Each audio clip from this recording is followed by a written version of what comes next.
अस्सलाम वालेकुम students, welcome to my YouTube channel. Leadership and team management MG MT 623 का lesson number 2 आपके साथ शेयर कर रही हूँ। सबसे पहले नंबर पे इसका टॉपिक है focus on people the key to success. लोगों पे फोकस करना है, कामयाबी की कुंजी कौन है? Peoples are here. यहाँ पे कहते हैं today's it's common saying. Organization में जो है वो बेसिकली क्या है, ऑर्गेनाइजेशन की जो कामयाबी है, उसकी जो सक्सेस है वो डिपेंड कर रही है पीपल्स के ऊपर, लोगों के ऊपर डिपेंड कर रही है। अब यहाँ पे लोगों के ऊपर कैसे वो डिपेंड करती है, वहाँ पे लोग कौन है, पीपल्स कौन है? यहाँ पे पीपल से मुराद ऑर्गेनाइजेशन की टीम हो सकती है, वहाँ पे स्टेक होल्डर हो सकते हैं। अब स्टेक होल्डर्स कौन है? स्टेक होल्डर में कस्टमर से लेके क्लाइंट जो भी हैं, उसके अलावा जो स्टेक होल्डर्स में शेयर होल्डर्स हैं, आपके जो कंपटीटर्स हैं, वो सारे इंक्लूड हैं। इवन के जो टीम मेंबर्स हैं वो सभी जो है वो इंक्लूड हैं। तो यहाँ पे पीपल से मुराद वो सब लोग हैं, उनकी जो है किसी भी ऑर्गेनाइजेशन की जो भी सक्सेस है वो इन लोगों से डायरेक्टली या इनडायरेक्टली लिंक करती है। ओके। अच्छा, उसके बाद कहता है today is the main focus will be on the people actor in the organization. Peoples जो हैं वो एक्टर्स हैं ऑर्गेनाइजेशन के। की रिसोर्स जो है किसी भी ऑर्गेनाइजेशन का वो लोग हैं। अब वहाँ पे किसी भी ऑर्गेनाइजेशन जो है उसके कुछ ऑब्जेक्टिव्स होते हैं, कुछ गोल्स होते हैं, कुछ मिशंस होते हैं और कुछ विजन्स होते हैं। इसको हाईलाइट कर लें, इम्पोर्टेंट है फ्रॉम द MCQs के पॉइंट ऑफ व्यू से। उसके बाद फर्दर कहता है कि बेसिकली क्या होता है कि जो भी हमने किसी भी ऑर्गेनाइजेशन में गोल्स अचीव करने हैं, जो भी किसी उसकी आउटपुट है, इनपुट है, उसको कुछ ना कुछ आउटपुट निकालते हैं किसी भी कंपनी में कोई प्रोडक्ट लॉन्च करके या कुछ भी, तो वो डिफरेंट हो सकती है। और वहाँ पे लोगों के गोल्स जो हैं वो उसको अचीव करना जो है बेसिकली वो कैसे हम अचीव करेंगे, वो थ्रू द पीपल्स ही करेंगे ना, क्योंकि मेन जो किसी भी ऑर्गेनाइजेशन का एक्टर्स हैं वहाँ पे, उसको ऑर्गेनाइजेशन के गोल्स अचीव करने के लिए वो कौन है? लोग हैं यहाँ पे। तो ये मेन चीज़ है, यहाँ पे आपने इसका ये कंसेप्ट ले लेना है। अब लेटेस्ट टेक्नोलॉजी के दौर में जो है आजकल ये कोई बिग डील नहीं है कि ऑर्गेनाइजेशन जो है वो अपने गोल्स जो है वो अचीव नहीं कर सकती। तो उसके लिए हमें फाइनेंस अरेंज करना जो है ये भी इतनी बड़ी कोई प्रॉब्लम नहीं है। किसी प्रोजेक्ट का एक अच्छा आइडिया है आपके पास तो वो आप उसको भी कर सकते हैं।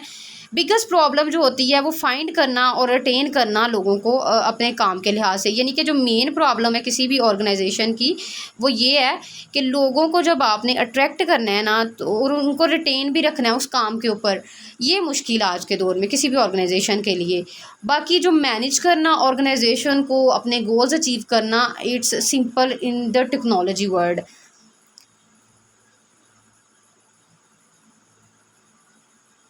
और दूसरे नंबर पे किसी भी ऑर्गेनाइजेशन में, एक ऑर्गेनाइजेशन जो है जहाँ जो पीपल्स हैं वो कम्प्लेक्स, उनका एक एटीट्यूड होता है, लाइक वो डिफरेंट हो सकते हैं। हर बंदा इन इन हैबिट्स के लिहाज से, क्वालिटी के लिहाज से, उनकी अपने जो लाइफ गोल्स हैं वो सबके चेंज होंगे। तो इस वजह से मैनेजर्स को ये अंडरस्टैंड करना उनके लिए ज़रूरी है कि बिहेवियर क्या है और सिचुएशन क्या है।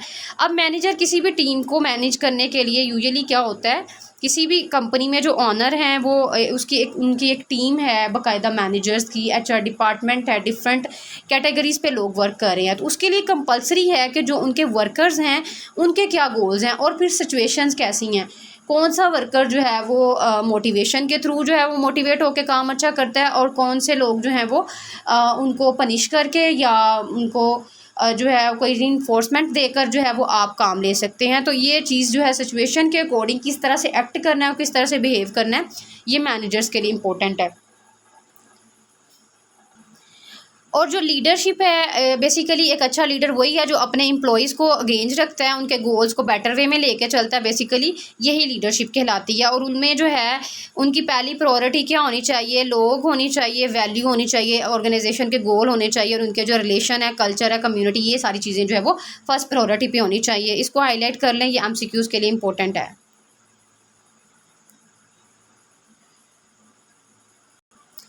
उसके बाद कहते हैं नेक्स्ट टॉपिक है हमारे पास इसका people in the process. People जो है वो प्रोसेस में है। बेसिकली किसी भी ऑर्गेनाइजेशन का जो सबसे अहम असासा है वो क्या है, उस ऑर्गेनाइजेशन के लोग हैं। अब यहाँ पे मैनेजर्स के लिए जो है एक बिगेस्ट टास्क है कि लोग जो हैं उनकी पहली प्रायोरिटी पे होनी चाहिए। कोई भी फेल मैनेजमेंट जो है वो किसी भी ऑर्गेनाइजेशन का फेलियर बन सकती है।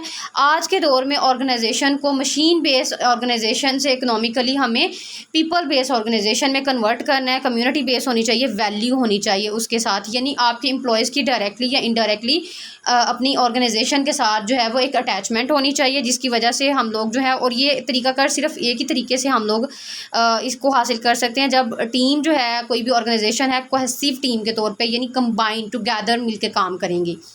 उसके बाद इंपॉर्टेंस है एचआर और मैनेजर्स की।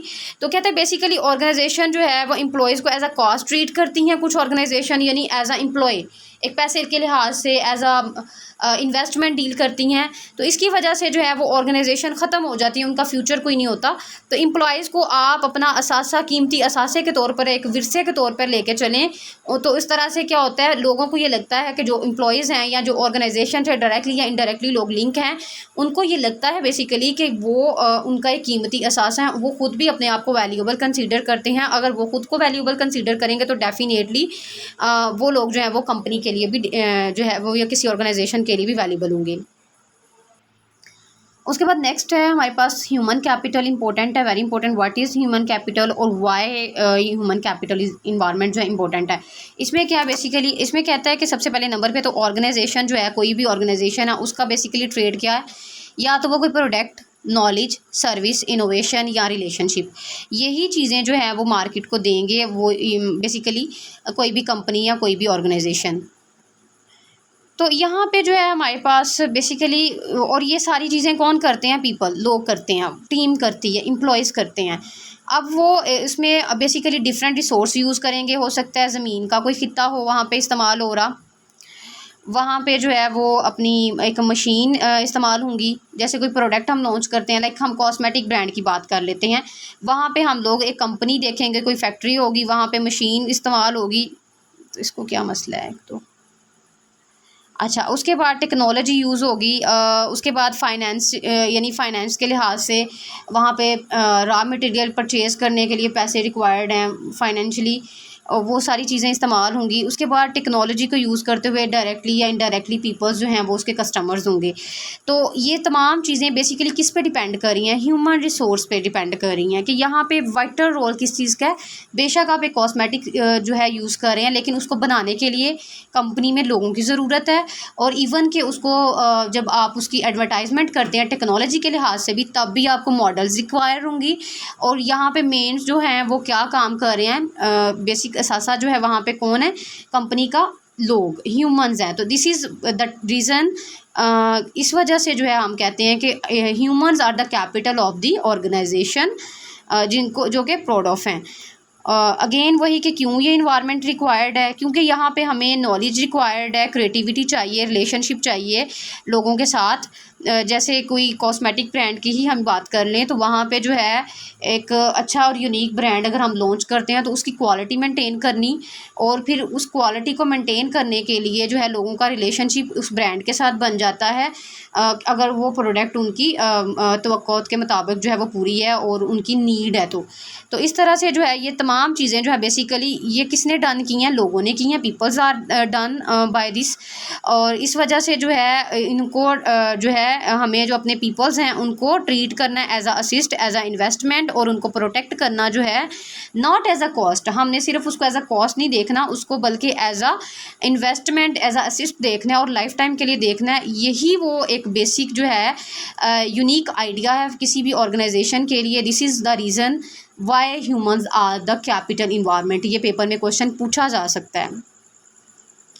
अगेन वही कि व्हाट इज़ इम्पोर्टेंट, ज़रूरी क्या है, इम्पोर्टेंट है किसी भी ऑर्गेनाइजेशन का जो है स्टेट ऑफ माइंड, कि क्या स्टेट ऑफ माइंड है, किस माइंडसेट के साथ लोग काम कर रहे हैं। यहाँ पे ये मैनेजर्स की और लीडर्स की ये भी रिस्पॉन्सिबिलिटी आती है कि जो उनके एम्प्लॉयज़ हैं वो किस तरह से काम कर रहे हैं और उनको किस तरह से अपने काम के साथ एंगेज रखना है, उनको मोटिवेट करना है ऑर्गेनाइजेशन के गोल्स अचीव करने के लिए, in the sense of to adopt a change, ताकि वो जो इन्वेस्टमेंट मैनेजमेंट कंपनी ने की है या ऑर्गेनाइजेशन ने की है, उसकी जो आउटपुट है, जो इनपुट है, उसकी एक प्रॉपर आउटपुट जो वो एक्सपेक्ट करके बैठे हैं वो निकले कुछ ना कुछ। नेक्स्ट हमारे पास है developing sustaining a world class work force क्या है? वो जगह जहाँ पे लोग काम कर रहे हैं, वर्क प्लेस जो है। इंक्रीजिंग डाइवर्स वर्क फोर्स से मुराद ये है कि यहाँ पे डाइवर्सिटी हमने अलोक करनी है, डिफरेंट ग्लोबली और लोकली जो हैं वो डाइवर्स वर्क फोर्स का बेसिकली मतलब होता है कि डिफरेंट एज ग्रुप के लोग जो हैं डिफरेंट मतलब लोकेशन से जो हैं बिलोंग करते हैं, वो सारे मिलकर डिफरेंट आइडियाज़ के लिहाज से रैशनल इरेशनल किस्म के जो माइंडसेट के लोग हैं उन सबको इकट्ठा लाना है एक ऑर्गेनाइजेशन में, ताकि टीम मेंबर्स जो हैं वो अपनी अपनी स्किल के अकॉर्डिंग जो है वो सर्व कर सकें। लाइक जो काम एक मैनेजर का है वो एक एम्प्लॉय का नहीं है, जो एक एम्प्लॉय का है वो मैनेजर नहीं कर सकता। तो अपना अपना जो है उसका प्रोफेशन अपनी अपनी स्किल के लिहाज से हर बंदा जो है वो उस ऑर्गेनाइजेशन में अपना अपना रोल प्ले करेगा। लाइक अगर एक क्लॉथिंग ब्रांड है तो उसमें एक टेलर जो है वो भी उतना ही इम्पोर्टेंट है जितना एक डिज़ाइनर इम्पोर्टेंट है।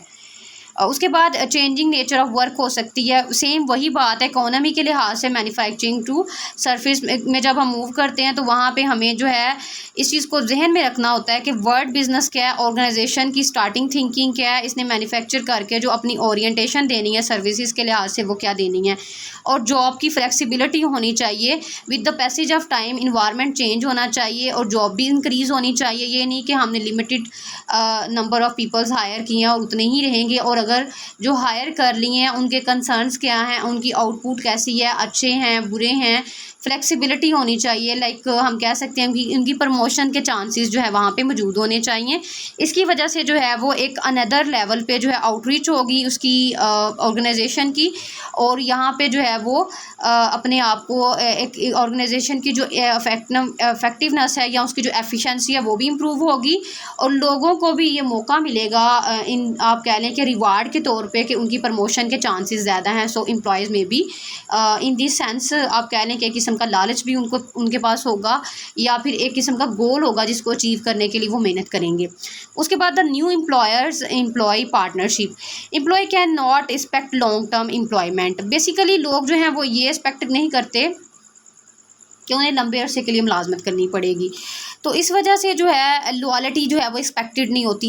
यूजुअली जैसे आप एग्जांपल ले लें कि स्कूल में मोस्टली लोग जो है वो टीचिंग करने आते हैं आफ्टर ग्रेजुएशन या फ्रेशर्स, तो उनका जहन यही होता है कि मैं इसके बाद कुछ और करूँगा, I am just doing it as a time pass consider करते हैं किसी भी जॉब को। तो जिसकी वजह से बेसिकली जो है वो एम्प्लॉयर्स को चाहिए कि वो जो मालकान हैं वो एक इस तरह का रिलेशनशिप बनाएं कि उसमें पार्टनरशिप टाइप कुछ हो, कि उसमें डायरेक्टली या इनडायरेक्टली बेनिफिट किसका हो, एम्प्लॉयज़ का भी हो और साथ साथ जो एम्प्लॉयर है उनका भी बेनिफिट हो।